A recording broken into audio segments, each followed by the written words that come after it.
E aí, galera, eu vou explicar sobre os barramentos. Bom, o que que são barramentos? Barramentos são as trilhas de comunicação visíveis na placa-mãe. Essas trilhas fazem a comunicação entre os componentes da mesma, ou seja, comunicação do processador com memória RAM, processador com placa de vídeo, com chipset, chipset com memória RAM e assim vai. Todos os componentes entre si se comunicam através dessas trilhas, pois eles precisam enviar dados, informações um para os outros. Esses dados e informações vão através desses caminhos. Esses caminhos são visíveis na placa mãe. Então a gente chama isso de barramento. Existem três categorias de barramento: barramento interno, barramento externo e barramento de sistema. O barramento interno ele ocorre dentro do componente, desculpa, do componente mais importante do computador, processador. O processador, o barramento dele está repartido em três porções: a unidade de controle, a unidade de lógica aritmética e os registradores. A unidade de controle cria as instruções e controla as mesmas, para ver se elas foram realmente executadas corretamente.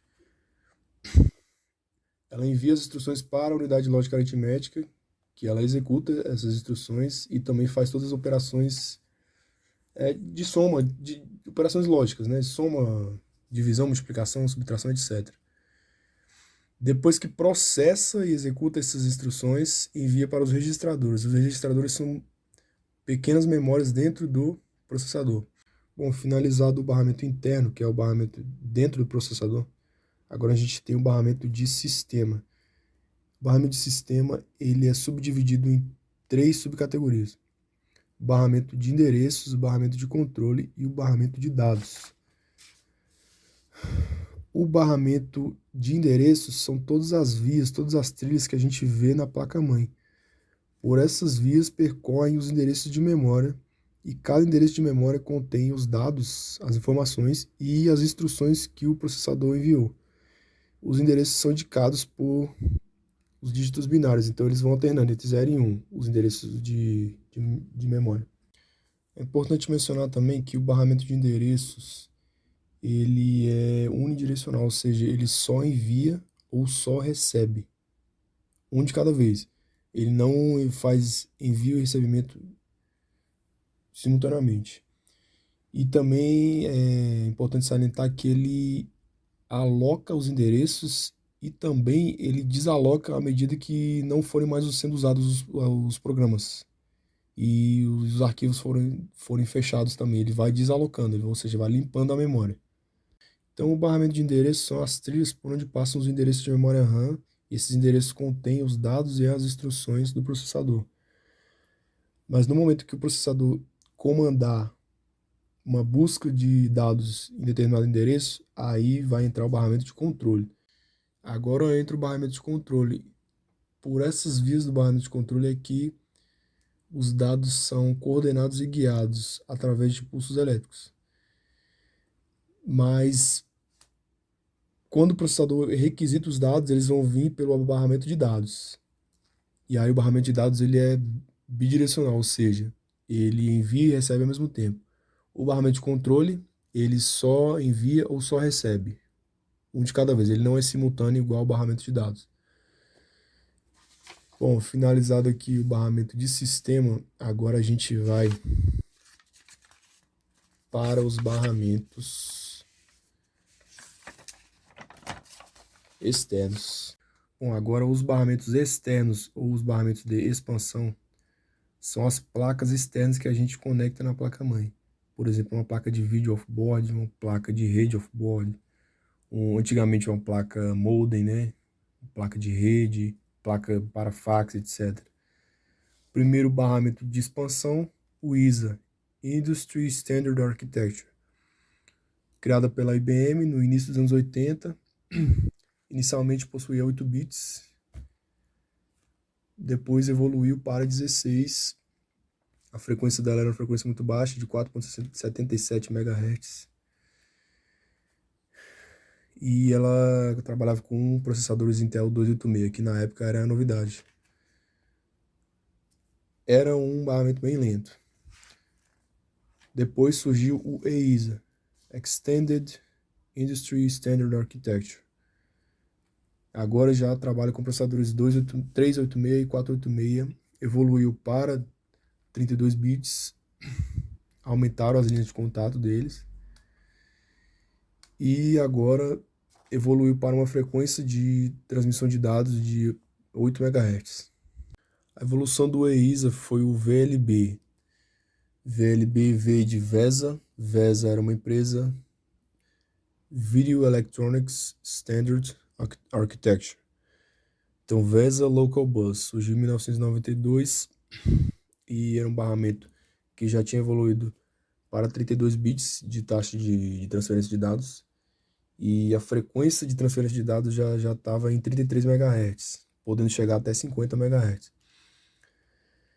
O problema desse barramento dava muita interferência eletromagnética e também ele repartia a frequência.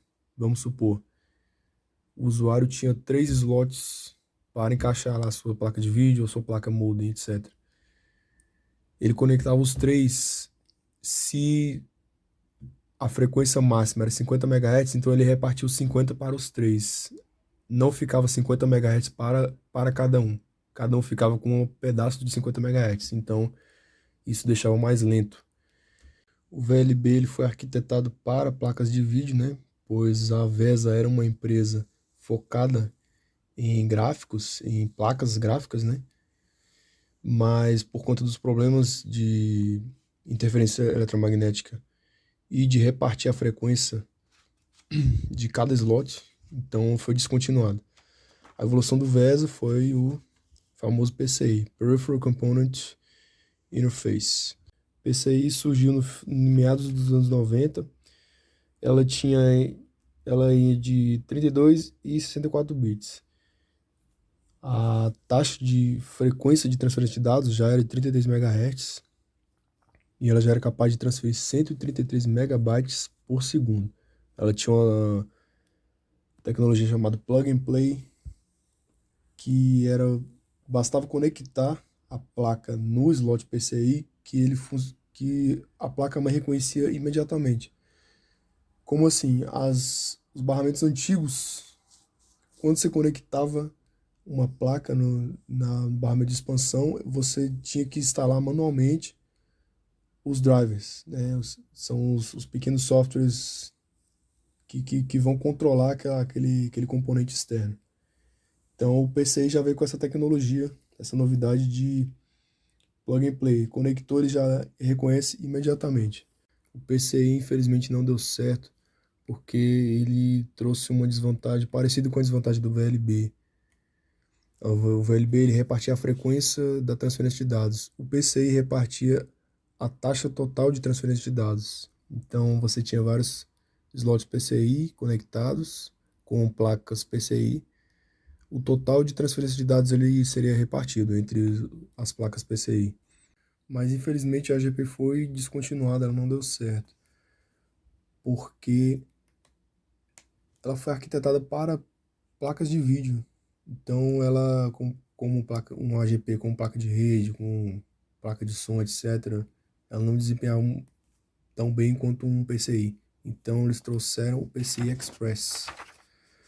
O PCI Express agora taxa de 250 megabytes por segundo, uma frequência de transferência de dados de 2,5 GHz. E aí ele voltou com a porta serial.